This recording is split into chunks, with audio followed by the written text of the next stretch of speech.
lot of our lots, they're very small. They're creating these, duplexes, triplexes.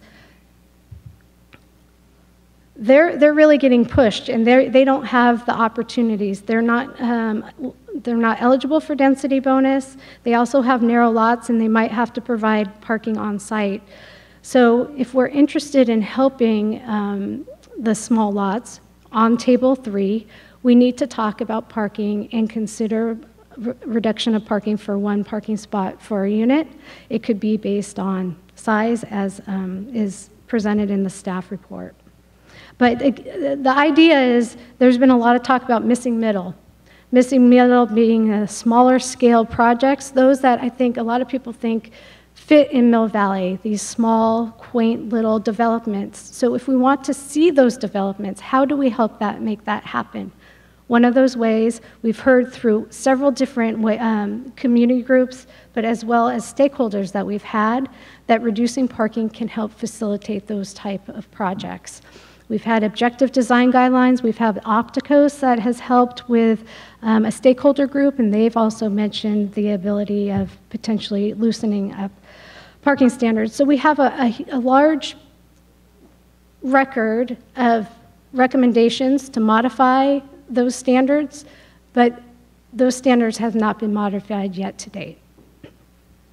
So based on that, quickly, I'm just going to run through the different items in the staff report based on the yellow sheet that you all have. I don't think there's a lot to talk about in terms of the tax-exempt property. Schools and faith-based organizations were not added to the sites inventory. Those are not on there because more information needs to be had and collaboration is needed.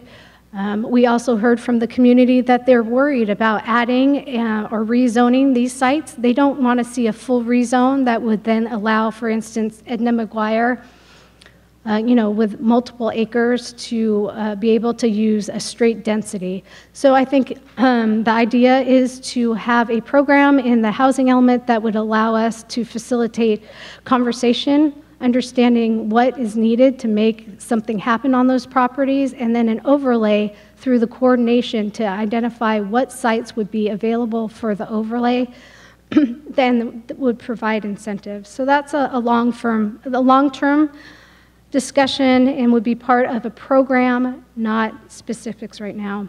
We've heard rezoning 300 East Blythedale. I think that's an easy win for us. That's the AT&T building, Comcast building that's being operated. It's currently single family. Should that building turn over, it would be nice if it could be converted to multifamily versus a single family home. Then lastly, Kendall mentioned that One Hamilton was part of the projected units. Actually, it's part of the sites inventory because we don't have a true project or application yet, so that is part of the sites inventory. Right now we have 40 units on there based on existing work that has been done to date. Small lots, I hope there's some conversation about this. I'd like discussion about the approval of the list of the commercial zone sites on Table 3 and utilizing the small lot overlay that was discussed. So the overlay basically is asking, or would apply to only those on the Table 3. It would allow up to 40 units an acre. It would reduce parking standards. I'd love information and feedback from the community as well as Planning Commission and City Council about the way to go about reducing parking. Our recommendation is to reduce parking to one parking space for each 1,000 square foot unit or less. That's based on conversations we've had with some stakeholders that were architects, planners in the field, and developers. And the reason we didn't do one bedroom is because sometimes defining bedrooms can get difficult. You have loft areas, things like that. So if you just do square footage, it's a lot easier. Greg Hildebrand was on that committee. And then waiving inclusionary housing. Inclusionary housing requires that any projects with 4 or more units provide 25%, so 1 in 4 of the housing units needs to be affordable.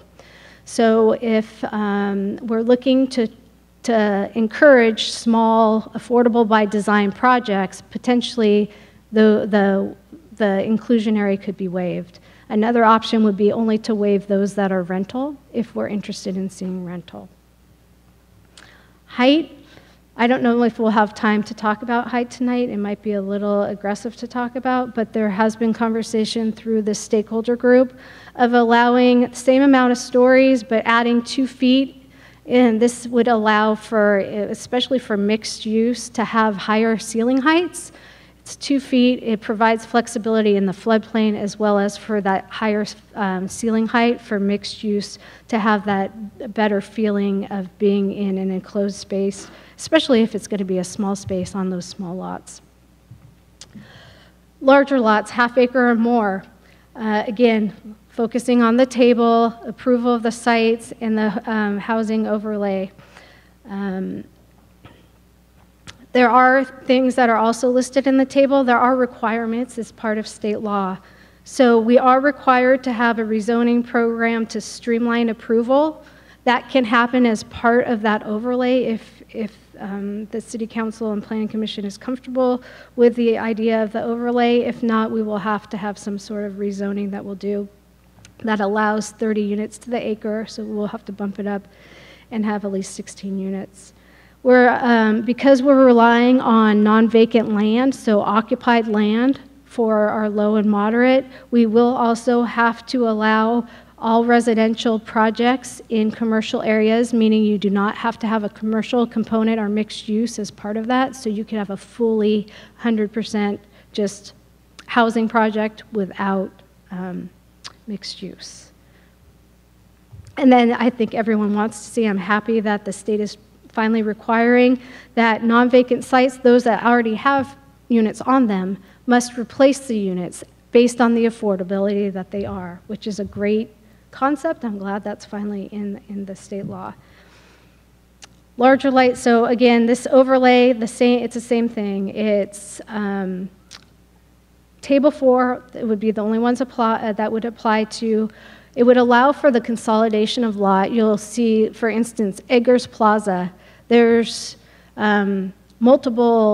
there's one owner that has 3 different properties, Egger Plaza. So being able to consolidate that into one lot makes it much more efficient to rebuild on that site. Again, I'm asking about reduced parking, and then there has been some conversation about, actually it should say 30 feet, not 40 feet, that's right, actually. There has been talk about, on Miller Avenue particularly, about going up 4 stories, particularly the outbound side, that you have the hillside, and if that would be appropriate or not. That would be a nice to have tonight in terms of talking about it, but I'm fine if we just focus on parking.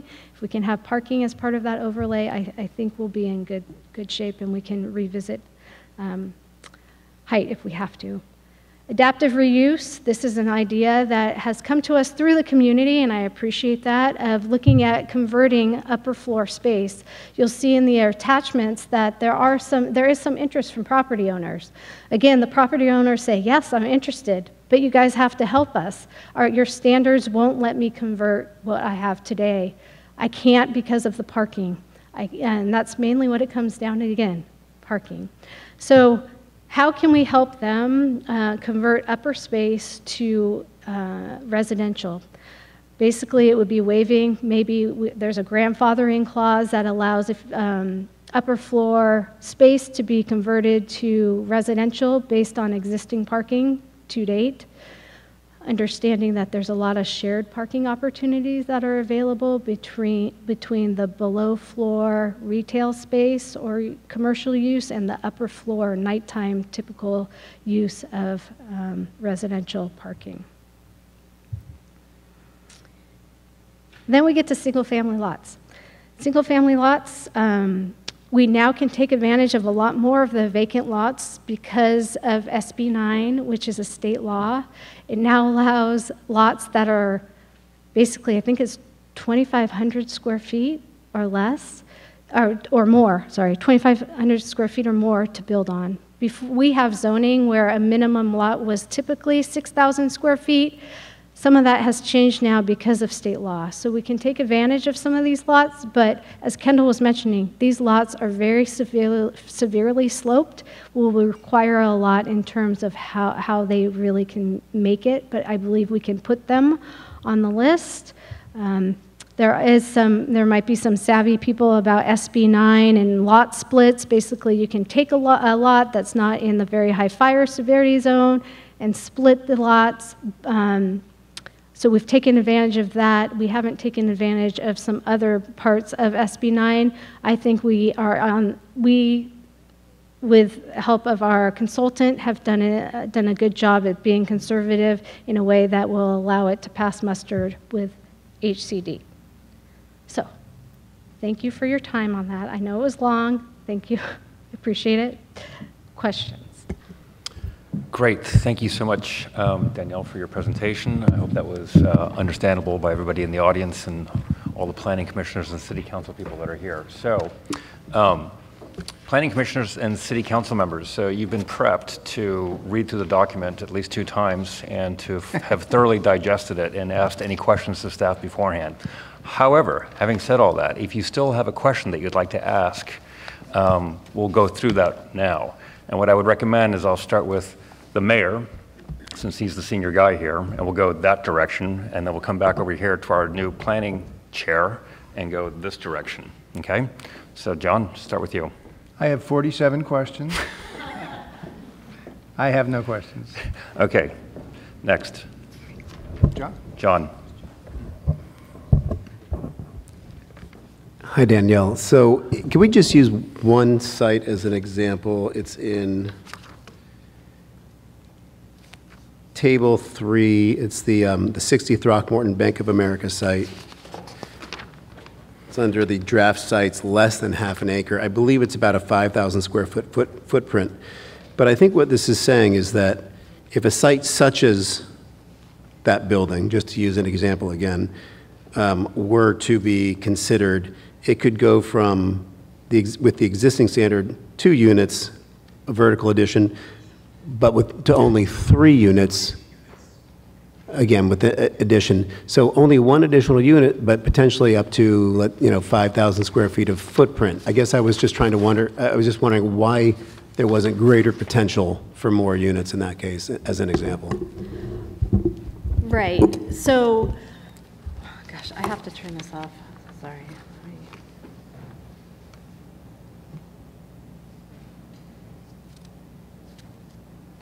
We're trying to get our consultants all lined up on Zoom and so they can hear, so I apologize. So, yes, so there's, Veronica works and has worked on sites analysis for Southern California and making sure that it passes, the tests that are required by HCD. So, 1, we can only use 20 units an acre. That is based on our trend data. So we can only use that. And then this also assumes that we don't want to see a clear cutting of the sites, and you would just be adding to the sites. So the bottom retail, or whatever it is, commercial space stays, and you would be adding on top of the space. So that would probably be 1 story that you would add, and so that's how you get to potentially 2 units. Okay. And then if you add to the density, and if you look at that density, yeah, it only adds 1 unit. That's an example of you're not gaining much. It sounds like a big change, 29 to 40, but if you look at, that's why I provided it here, the amount of net change in the number of units typically is not a lot. Okay. Just one more question. What kind of CEQA do you anticipate at the end of the day? Or should I save that for a later part of the meeting? So with the council action tonight to allocate funding, we would actually initiate CEQA tomorrow, actually. Yeah. So we have a consultant, EMC planning group, is doing CEQA work throughout the county. So there's economies of scale there to contract with EMC So the first thing they'll do is initial study. 865 units was not contemplated in our general plan. So traffic, for example, was not assumed, nor air quality, GHG analysis, noise, on and on. So it could be a high level, like mitigated negative declaration requiring mitigation if the impacts are not significant. If the impacts are significant and unavoidable, then it's an EIR. So it's either, we're looking at a high level environmental document, either MND or EIR. Okay, so just to be clear, there will be a very sophisticated technical document that will be studied by engineering and other consultants to study the potential impacts from what we're talking about tonight. Thank you. Correct. Okay, Jim? Danielle, you did an excellent job, Patrick. I have 4 pages of note, but I have no questions. Thank you. Ernest? Danielle, I thought the part of your presentation that was enlightening was, a lot of it was, but when you said, what does it look like?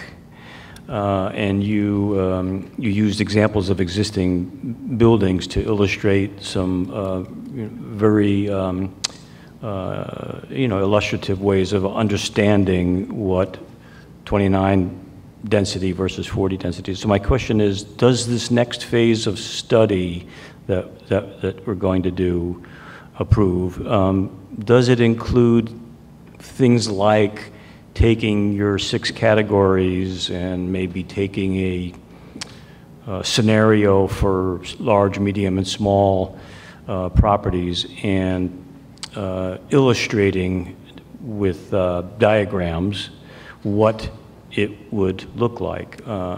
Is that part of what will happen in the next phase? No, not necessarily at this time, because if you think about it, while the density is changing, right, our standards, except for parking, which I'm suggesting we change, maybe height to 2 feet, there aren't any other changes. So you can expect to see what you what is allowed today, with the understanding, though, that you actually might be able to facilitate something being built, because instead of allocating the space to parking, you're actually allowing owners to allocate that space to the building footprint that might actually allow that development to happen. Example is the Montessori at 270 Miller Avenue is a great example. That was for sale. There was a lot of interest, but the amount of square footage that was dedicated to parking, plus that hillside, basically didn't allow for much room for how to manipulate units on that property, and you're also trying to make things pencil out. So reducing that parking will just allow people to facilitate our existing standards, minus parking, and potentially an additional 2 feet of height, which I'm not sure how much effort we need to go through to really see what that looks like. And if I can just chime in, just in managing our resources, just to be here tonight with the sites inventory was significant. We've been working on the sites inventory for months, and although we see, some added benefit to have graphics, and there's still perhaps a story to be told in that regard. We haven't discounted that. It's just that we just haven't had. In twofold. One, we have to be very mindful of what we're using our resources for, and the external benefit, for those limited resources in that regard. So yeah, there's some potential added value there with respect to, we've heard that from some of the members of the community at the breakout sessions, just be transparent, show what that's going to look like. And quite frankly, in our view, the modules, if you insert like a form base, like the form and placement, wouldn't be significantly different than what the current zoning allows, as Danielle mentioned. So, but we've still got about a half a year to go until we get to the finish line. So we'll look for those opportunities. So, thank you, Stephen. Excellent work. And 3 days of reading over and over and over again. I just want to follow up on our email exchange from this afternoon regarding people who have an interest in potentially turning their home into a duplex. And it was good to know that that could potentially contribute to our RHNA number. So I just wanted to ask you to speak to that briefly. I know members of the Mount Tam Community Land Trust have brought it up. In my Housing Element 3 workshop breakout, several participants mentioned that we're empty nesters, we live in a large home, how can we accommodate people? So I'd like to invite you to speak to that a little bit, and hopefully we can get the community engaged in that conversation. Sure. So the new state law, SB 9, as it's known for, allows for either the splitting of certain lots to create 2 and 2, so 4 units on a split lot, or on existing properties where you have a single family home to create a duplex. And the duplex could be cutting your house in half if that works, or it can be a separate building altogether. So that is allowed. A duplex, we do have standards for that now. City Council did approve those. And the one thing that you have to keep in mind, duplexes, I think there's a 40-60 ratio. So it's a little different than an accessory dwelling unit. And what we're hearing more is the interest in keeping the single family home, building an accessory dwelling unit, and then maybe living in the accessory dwelling units, but we get to count them all. A new unit is a new unit regardless of size, and that also includes junior accessory dwelling units too. We now can count junior accessory dwelling units. The only thing we cannot count are room shares and this idea of home match and roommate kind of situations. But if there's 2 kitchens, that's considered, kitchen is a unit, basically, is what it boils down to, and we can count any new unit. So I just want to invite members of the community who think they're serious about pursuing a duplex approach to engage staff on that and see where it leads. So thank you.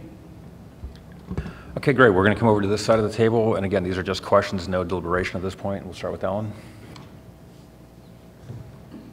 Just one question, Danielle. Thank you for your presentation. And that's just that it's kind of related to some of the questions that have come up already. And that's, you mentioned a couple times in the report and then on the stage just about the conservative approach to calculating the unit total. And I think there are various, people are coming up with ideas of how they could contribute to the number here and there. Just comment a little bit on why you need a conservative approach to satisfy HCD, and if there's ways that in this discussion tonight we could come up with ideas of how to change those calculations at all.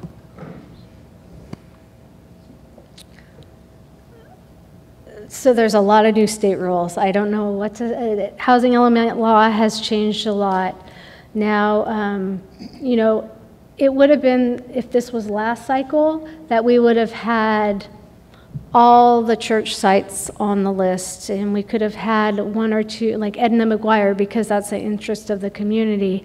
We would have had Safeway on the list, and then we would have been done if we had 865 units. But in addition to the 865 unit mandate, the state of California have made new regulations that really put to the test of how you can allow a site to be put on that list. So it's based on substantial evidence, I guess. Oh, and then the other thing that you also have to show is trends. So again, ADUs, it's based on our trends.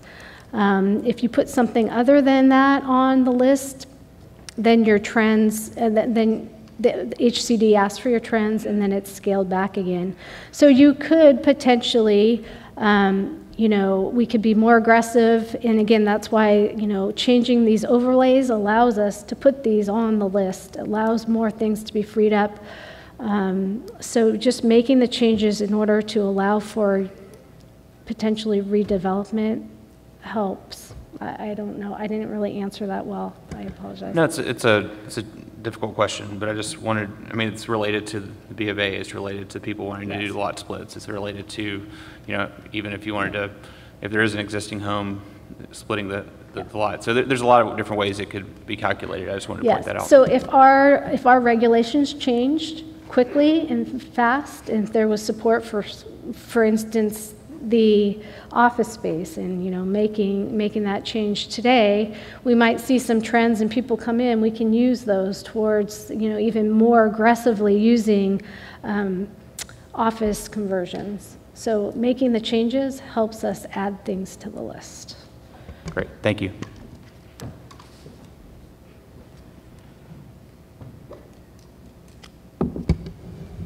So Danielle, that was a fantastic document, and as she mentioned, I have been part of the stakeholders group, which has made recommendations for how we can achieve some of our goals. I'm also a member of the Housing Advisory Committee and also the Climate Action Task Force. So all of those are talking about sustainable developments and how we can get density where we want to have density, where it helps our community. And so I have asked plenty of questions during that time and have really feel confident that this is something that I think we can talk tonight and move in a positive way with the community's input. So I don't have any further questions. Thanks.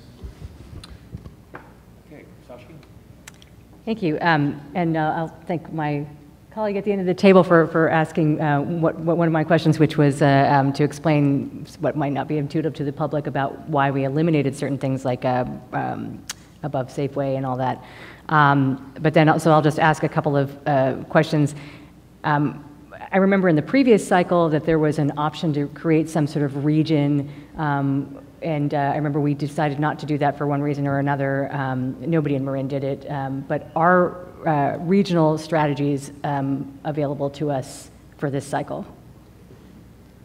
Not for this cycle, but in moving forward, we could do that. I know San Mateo has a regional approach to looking at that. It has to be established before the RHNA numbers are established, with this idea that you're in it together as a region and you commit to it regardless of numbers. So now that the numbers are out, we're all working, but I have to say, we're all working together. We meet regularly, and we are talking about, options, how everyone's meeting the numbers. It's an ongoing conversation. Mm-hmm. We're all in this together, although our numbers are separate. We're all looking similar strategies to try to figure out how to make it work.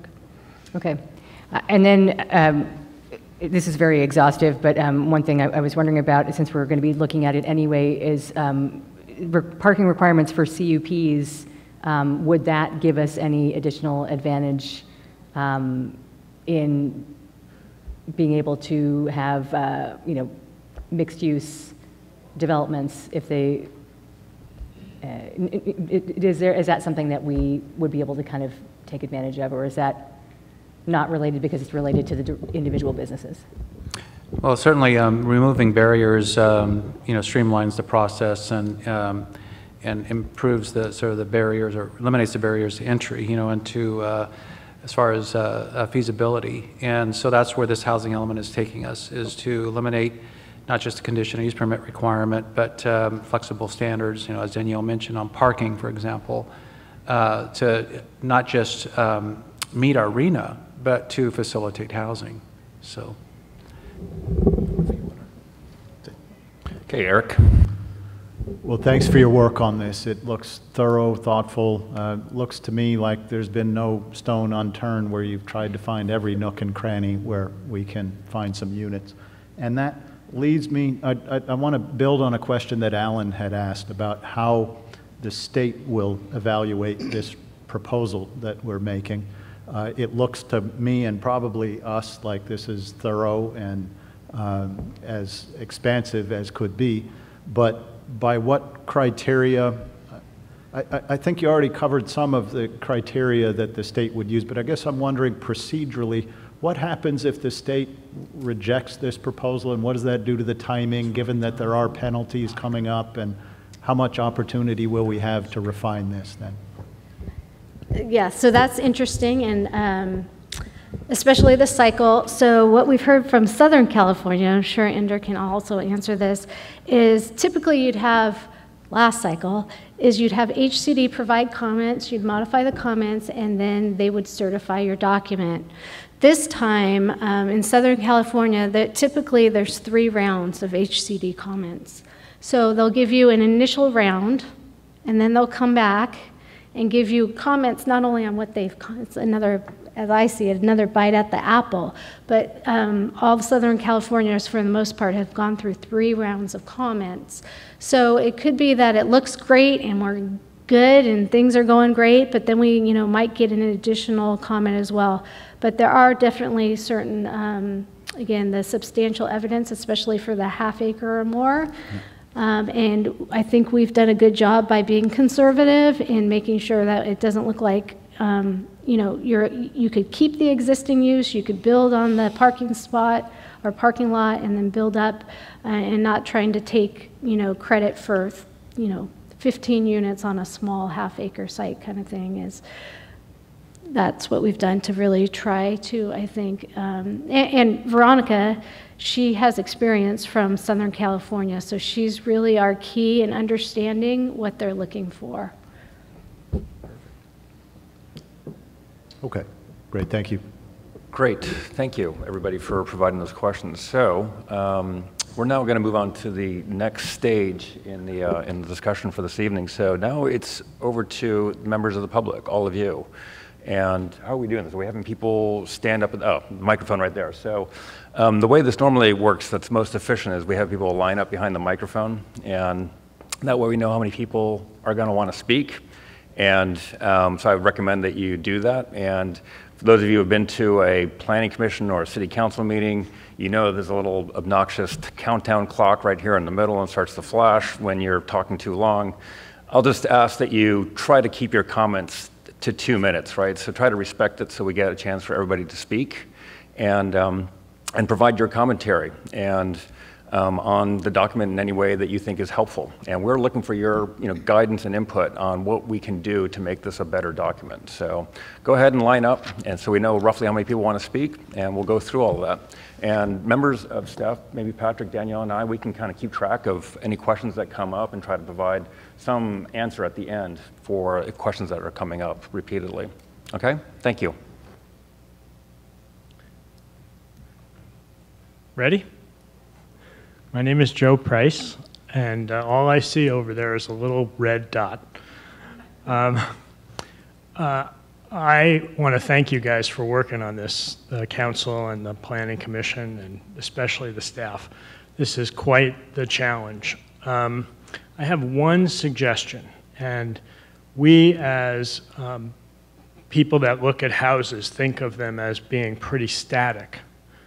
And what I would suggest is that you consider that houses can change over time, and these boxes can change, so that people could put, and I've advocated for this, an ADU in their house that might work for them, but might not work for the next owner. So it's a challenge meeting the RHNA targets, but allowing flexibility over time so that a house designed, for example, with an au pair suite or an ADU in it could be used for as an ADU and for a third party at some point, but then the house would be allowed, which our current rules don't allow for, to get rid of that unit and incorporate it back into the house. So that if somebody moved in with 3 kids, they might say, I need the whole house, but when their kids move out, then they can drop in a stairway or an extra door, and by dividing the house for a certain amount of time, 5 years, 10 years, we could add units temporarily, quote unquote. And I think that would enable many more people to put something in their house knowing that it wouldn't permanently change their house, because a duplex is hard to sell versus a single family house in this town. That's my suggestion. Thanks. Great, thanks, Joe. Hi, Dart Chirk. Having contributed 6 decades to building community, I offer a brief analysis. Mill Valley's beautiful growth is the result of having a team of city architects guiding planning in the 70s. Given today's housing, traffic, etc., issues. We need to set up our own in-house architectural planning department. Since the destruction of in-house self-planning, deferring to just outside consultants, residents could no longer drop in to see the plans to make their community better. With transparency gone, residents feel disconnected, resulting in NIMBYism. Just say no to change. This is the problem we created. So the solution is to equip ourselves, bring back in-house resident planning and pro bono city architects that Mill Valley once had. Draw up the multiple plans. It's not a single issue. We're talking about housing. Well, what about traffic? What about,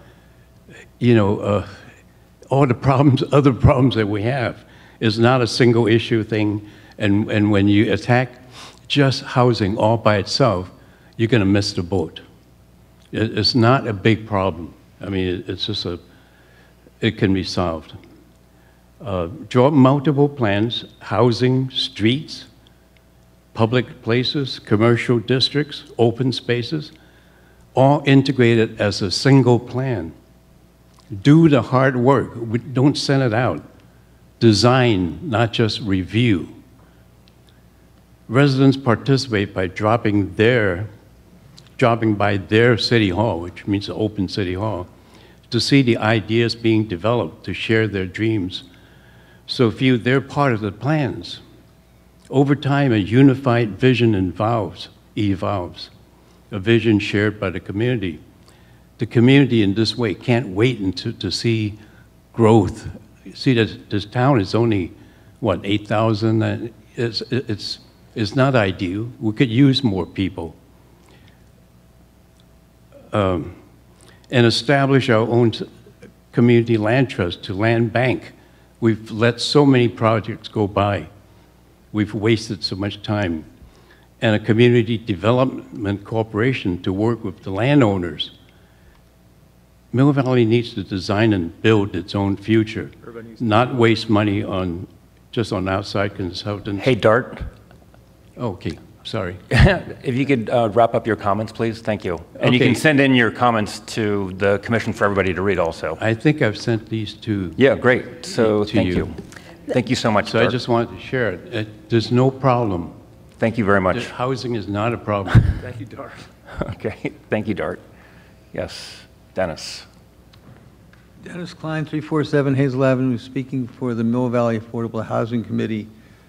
I'm a bit disappointed. We've been pushing out our own alternatives maps, and formally, informally, for quite a while. In the last iteration, we had things like the Methodist Church site and a whole string of properties along Miller, et cetera.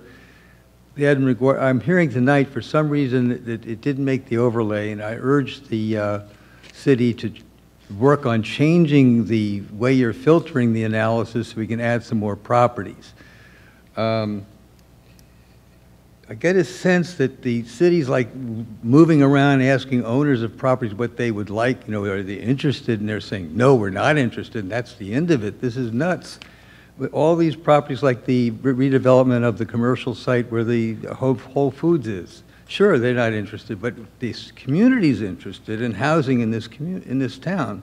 I suggest the overlay be one which maybe two tiers. One are specific sites where you pinpoint them, and another overlay which grabs a bunch of properties, and maybe without even being parcel specific, just give areas where these areas should be looked at hard. And the one I feel is the most important one to absorb a lot of housing. You're coming into town on Miller Avenue, and you look on your right once you get up above the 7-Eleven, and think about all the old houses and crummy old boxy office buildings you see there, and who would miss any of it?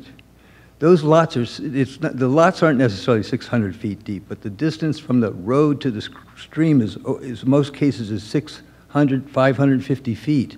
An opportunity to build density with only 2 stories in the front, 3 stories in the back, no one will even know, and we could have, with our local talent, make this an elegant entrance to the city. We'll all be proud of it. Look at the entire strip coming into town, and another thing too, forget about 25%, 100% under. The last thing this town needs is another at-market family in this town with all their demands and cars and the affluence we have. We need people to come here and serve us in this town, and therefore look at the future where, of course, you come first. There's no question. But more and more, I think we're all starting to see that the next guy comes in my life more important than before, because we've got to get rid of this people being pushed out to the perimeter as we gentrify the center, and we satisfy our needs without taking into account that someone who used to be with his wife and children is now spending 3 hours on the road instead. We could have those 3 hours back if they were here in town. And finally... Hey, Dennis, you need to wrap. I do have one more point. Yeah, you're kind of running over here, so... No, just let me make one more point then. That we're urging you to look for creative funding sources, get the dollars that are available for what we're going to do up high enough so that the next thing that a developer could do in this town is under-market housing, 100%, make more money that way than anything else they could possibly do. And you'd be amazed how fast and furious housing will get built in this town. Thank you. Great. Thanks, Dennis. Anyone else? Eileen.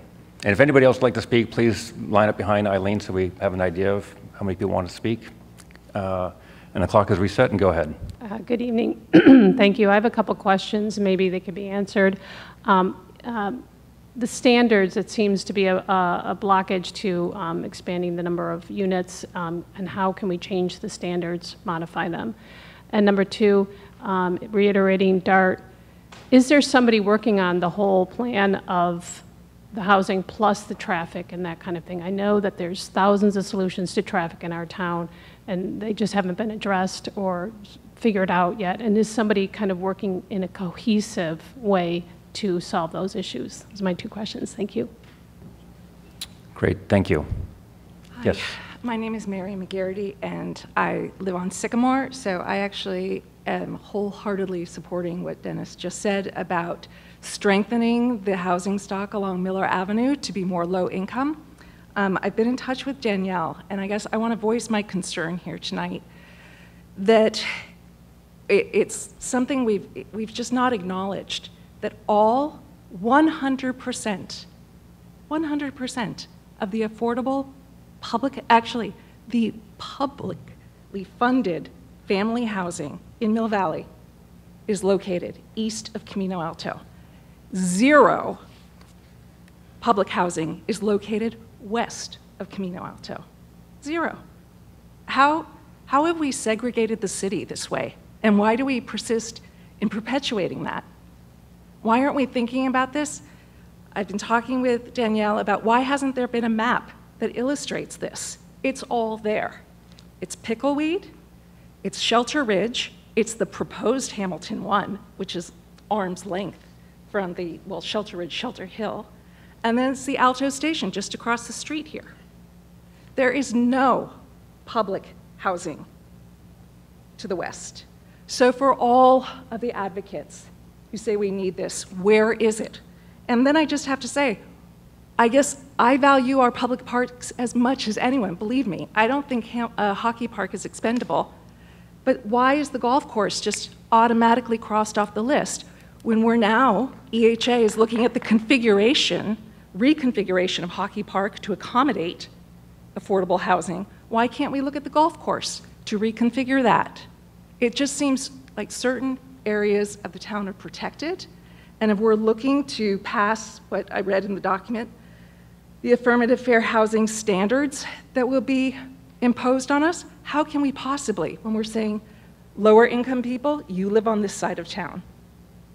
Everyone else will fit you in 1 unit here, 2 units there.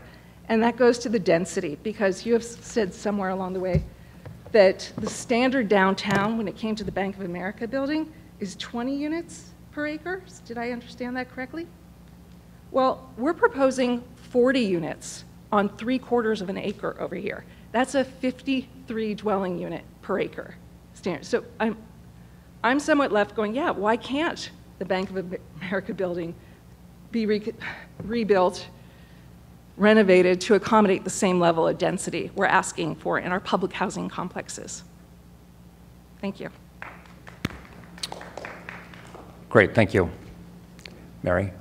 Yes. Hello, my name is Paolo Petroni, and we have a few buildings downtown. I'm just wondering whether we should sort of do more downtown, you know, coming from a European country and growing up in a European town. You know, in the plaza, there's multiple housing on top of, you know, retail and so forth. So I just wondering, you know, what can we do to improve that? You know, we have a few buildings there that we would love to put some residential on top. But one of the councilmen brought up the Bank of America building, where if somebody buys that, they only could put 1 or 2 units.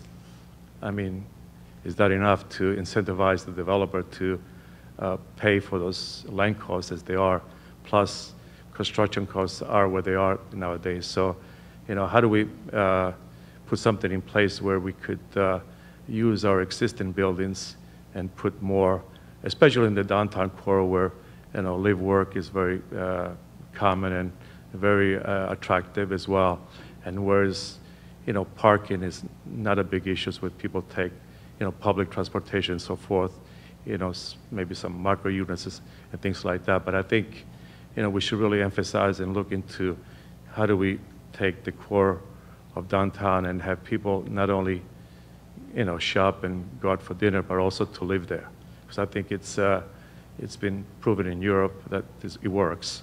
So how do we, you know, make that happen in Mill Valley? So I would really appreciate if you could incorporate some, you know, some of that in your request for the future of the downtown of Mill Valley to be very viable and, you know, both in the residential aspect, but also in the retail and component as well.